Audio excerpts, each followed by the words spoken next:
Is there any circumstance under which you would consider a car accident in which you are involved, a blessing in disguise? Honestly, before I went to Iceland, I could not have imagined such a circumstance. But after being there, after being in an accident, I did consider that accident a blessing in disguise. And you will understand why when you hear the full story. Stay with me and we'll start.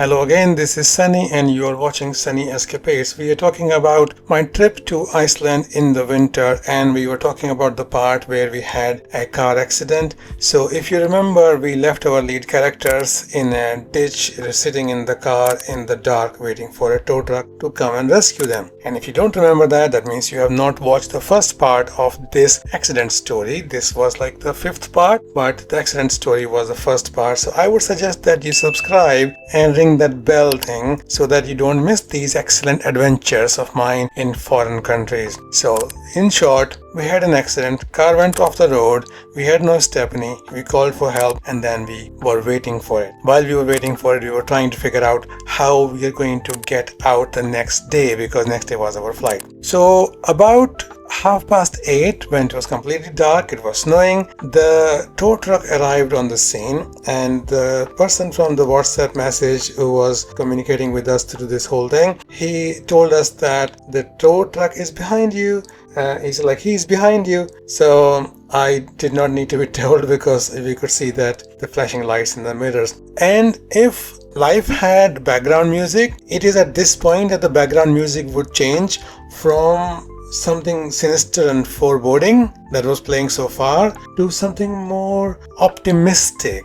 Maybe not cheerful yet, but slightly like the hope is dawning kind of music, because things changed from this point for the better. So when the tow truck arrived, it was snowing heavily even at that time. It had been snowing all through our wait, pretty much all through our wait, and that had become a nuisance because there were quite a few people who stopped to ask us if we needed help. Because they saw the car in the ditch, they stopped and asked us, do you need any help? And we told them, no, we have called for a rescue, and then we are waiting for the tow truck. And it kind of became a nuisance, even though those people were stopping out of the goodness of their heart to help the strangers. But because it was snowing, every time we had to talk to them, we had to open the window. One time I even tried opening the door to see if that would give us shelter. No, every time we opened window or door, a lot of snow just plowed into the car and onto my face and on my head as well. So it was becoming a little bit of a nuisance. But on the other hand, the people who were stopping, they also sometimes they opened the window, or they actually got out of the car to come and ask us if we needed any help. So that was quite nice of them. And I was actually surprised by this, because this was a very bad weather. This is a strange country for most of them as well, because quite a few of them were tourists, some of them were locals. Not that we knew every time, but usually you could tell based on their accent and the appearance whether they were Icelandic or whether they were, from some other country just visiting Iceland. So I would say on average about 1 out of every 2 cars that passed stopped. There were not that many cars on the road, but out of every 2 cars, 1 stopped and asked us if we needed help. That was really, really heartening. If you're thinking that the future of humanity is dead, it's not. People still care about, if they see somebody in trouble, they care about stopping and asking, like, what can we do to help you? So that was nice of them, but still. So it was still snowing by the time the tow truck arrived. So these guys, I gave the control over to them like they're the professional. And at that time, I realized how bad a situation we were in, because even they could not get the car out. There was a big tow truck and they had a crane, like a big crane on the back of that. So they used the crane, one person driving and one person using the crane to pull the car out. And I took as much footage as I could. So what they did was, they were very nice, considerate people. So once they took the control of the car from me, they told us to, go and sit in the cab of the truck. Okay, so there were 3 people, and I'll introduce them now, even though I got their names much later, like an hour later. I'll introduce them now so that we can keep the story straight. So there were 3 people. One girl who was sitting in the cab of the truck behind the wheel, her name was Linda. There was the guy who was in charge. He drove the tow truck later. His name was Arner. and the third guy who was his helper, assistant, second in command, whatever, his name was Ollie. Okay, so Ollie and Arna, they started working on the car. Linda was just sitting in the cab and scrolling on her Instagram or whatever, unless they asked her for something, and then she would play with some control, releasing something, moving the crane or something like that. So they got onto the stuff, and then we got in the cab, and it was warm. It was very nice and warm. If anything, it was too warm, but we did not mind it at the time because we had been standing in the snow for about 5 minutes to while they were assessing the things and taking control. So once we sat down, we started charging our phone. So my phone was charged. Roberta's phone was not charged. I always travel with about like 4 or 5 power banks. So I had one power bank which is always in my jacket pocket, about 5000 milliamps. So I gave that to Roberta to charge her phone, and I needed to charge my camera as well, my Osmo Pocket 3, while my phone was okay. So she charged it a little bit and then she gave me back for my camera. And the one thing that was on our mind was like, how will we get back to our accommodation from the garage, because the garage from there was about an hour's drive, and from the garage the place was called Logarwa. Okay, so from there our accommodation in Hela was also about an hour's drive, and the roads were very bad already. We had one accident, and there was no guarantee we would not have another if we tried to drive on those icy roads, because it had been snowing even more, and now it was dark and these were kind of mountainous road. So that was our main worry. We had already talked to the emergency services, and they had given us a quote of about 588 pounds for a tow from the garage to our accommodation. Like, yeah. And we had decided we might have to do that, but we wanted to talk to the crew first. Okay. So while we watched all this operation, I tried to take as much footage as I could from the cab. I wasn't getting out. Sorry, even for my vlog, I was not getting out in the snow again. But we got some clips, as you can see. Once these guys came back, then Arna got behind the wheel, and then Linda and Ollie were in the seat behind me. Roberta was also in the seat directly behind me. So yeah, this cab had like maybe 6-7 places for people to sit, more than our car. So here was the deal. Linda spoke English and Icelandic perfectly. Arna and Ollie, I don't know how much they spoke, because they did not speak English very much to us. Maybe 1 or 2 sentences the whole time we knew them. So the negotiations went like, we asked something from Linda, she asked Arna replied to her in Icelandic, she translated to us in English. Okay, so we asked her as to how can we get home from Logarwa. Okay, so because we don't want to drive on these roads. So she said, yeah, we understand. So she suggested something we had not thought of, because we could not. She said, once we fix the car, because they had taken a look, Arna had taken a look, and there did not seem to be anything wrong with the car. It was drivable other than that punctured tire. So she said, you can drive the car, and then we will drive with you, like behind you, so that you don't get in trouble. Like, oh, that would be so nice. And that raised 2 questions, and I'm sure you can guess which 2 questions would that be. Question number 1, how far can you escort us like this? So she asked her, and she said, we can take you to Selfoss. Like, wonderful. Selfoss was about 20 minutes drive from our accommodation in Hela. Our accommodation was in the middle of nowhere between Hela and Selfoss. Okay, so we could drive that 20 minutes. Like, okay, fine, that takes the risk away. Now, the second question, even more important question, how much would you charge us for this? So again, she asked Arna, and she's like, well, you guys have been waiting for a long time, so we would not charge you anything. Like, wow, that was better than we had expected. Like, yes, fantastic. So like, thank you very much. We appreciate that. Like, no, that's perfectly fine. So they were lovely people, very, very nice people. And that's one of the reasons that I'm counting this as a blessing, because these people were really nice to know, and they were really helpful to us in every way. They were the guardian angels in that icy, nothingness that was around us. So they drove us to the garage with our car on the flatbed of the tow truck. Arna was driving, and the roads were really bad still. Oh, by the way, one more thing Linda said when we asked us this, that they would show us the back roads, the proper roads, which are easier to drive on than these roads we were on. Okay, so this was like something that a local person would know, but you would not know. So here's my tip for any tourists going to Iceland in winter that Linda told us to share, is that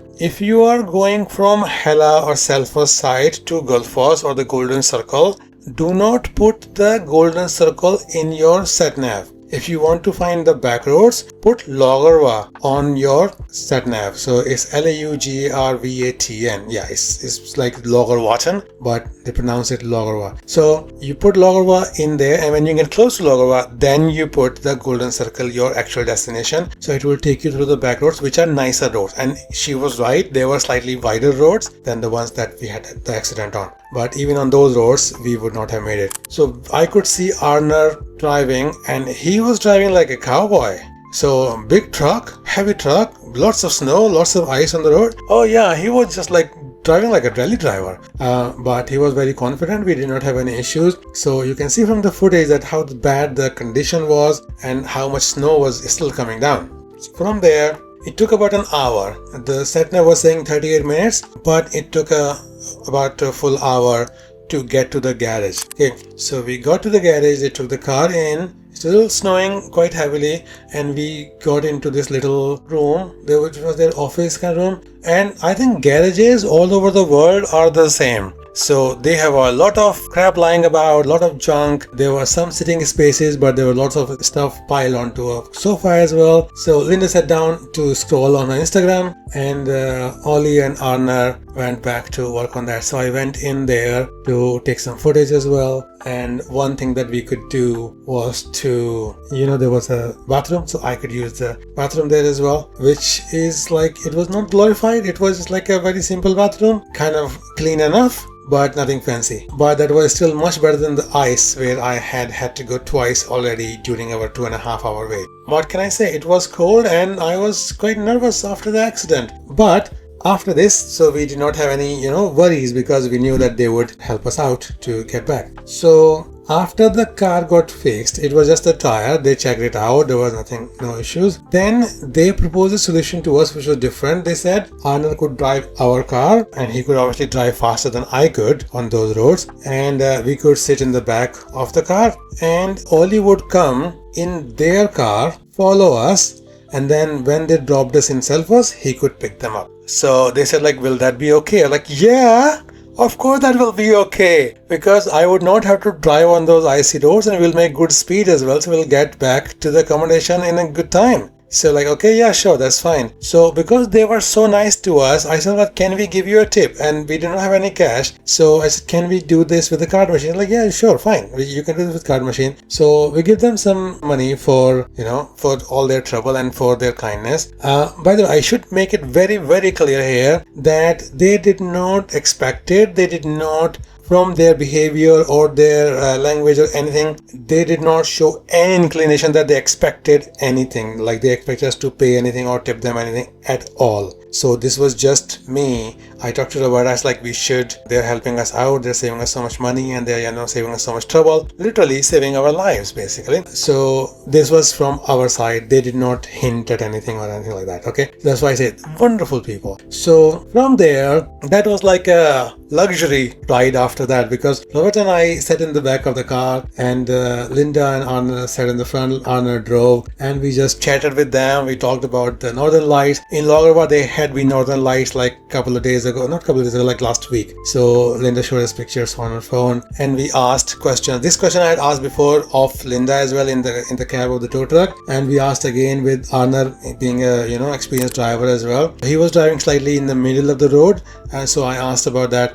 And he said, yeah, this is slightly more safer, so that you have a space to slide if there's wind and ice, and then you have space to control the car and bring it back. And also I asked, like, did I do the right thing? And it was like, yeah, this is the right thing to do, is that you take your feet off both pedals. If you are sliding on ice, take your feet off accelerator and brake. Do not brake. and just try to control it with the steering wheel. He said it's possible to control it, but not for an inexperienced driver. If you've driven in snow a lot, in snow and ice, then you have a chance, otherwise not. And Linda had already told us that it happens a lot on these roads, like a lot of people go off road, and 80% of those are tourists. So that's why they had been late, because I think they had rescued somebody else on their way. So that's why they had taken 2.5 hours to get to us, while it was a 1 hour drive. Anyway, so this was like nice drive, so he could go fast, and he took us to a petrol station, and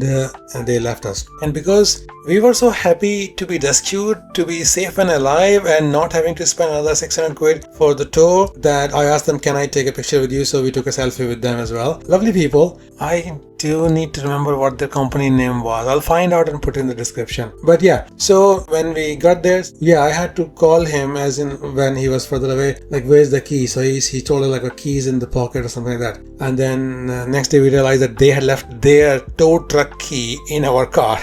That's a different story. I'll tell you that later. So we needed to take petrol, and petrol stations sometimes can be weird in Iceland as well. So in this petrol station there was a kiosk which was away from the petrol pumps, actual pumps. You had to go there, you had to make the payment and everything, and then come back and then make the take the petrol. So that was a learning. And there actually I remember I had to ask ChatGPT. I asked ChatGPT as to what is the system to do this, because it was an Icelandic. So it told me, okay, you do this, like that. Okay, fine. So we got petrol, full tank, and then we drove from there to Selfoss. Was it easy? No. It was still not easy. It was still very snowy and icy, and like very scary roads. Even though we knew these roads, we had driven on these roads before, but it was still pretty risky. So I drove as slowly as I could, and Roberta helped me by watching out for things on the road, side of the road, that we don't go off the edge. When it was the turn off for our area where our accommodation was from the main road, I actually had to go very, very slow, and Roberta had to tell me, look, no, you're gonna hit those rocks, come back.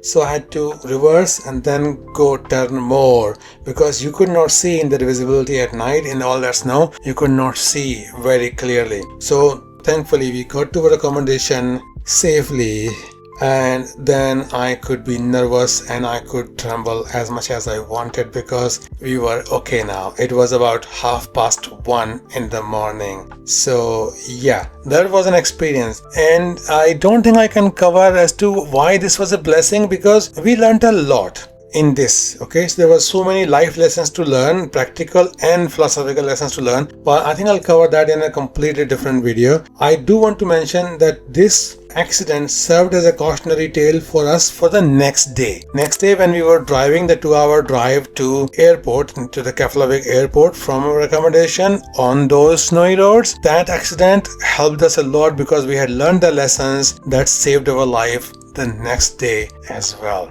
Okay, so if you have not subscribed, you should subscribe, because you will find out what that day was. That was a very scary day as well, and it is as close I have ever come to missing a flight. So we did not miss the flight, I'll give you that, spoiler alert, but we came very, very close. Okay, so stay with us, subscribe, so that you can watch the next one, which will have some it's got really good scenery, it's got really good footage. Yeah, because you won't be scared, but we were just scared when I was filming that footage. I was like terrified. So I'll tell you that story in the next one. For now, I'll just say thank you very much for watching. You have a wonderful week, and I'll see you in the next one. Bye bye.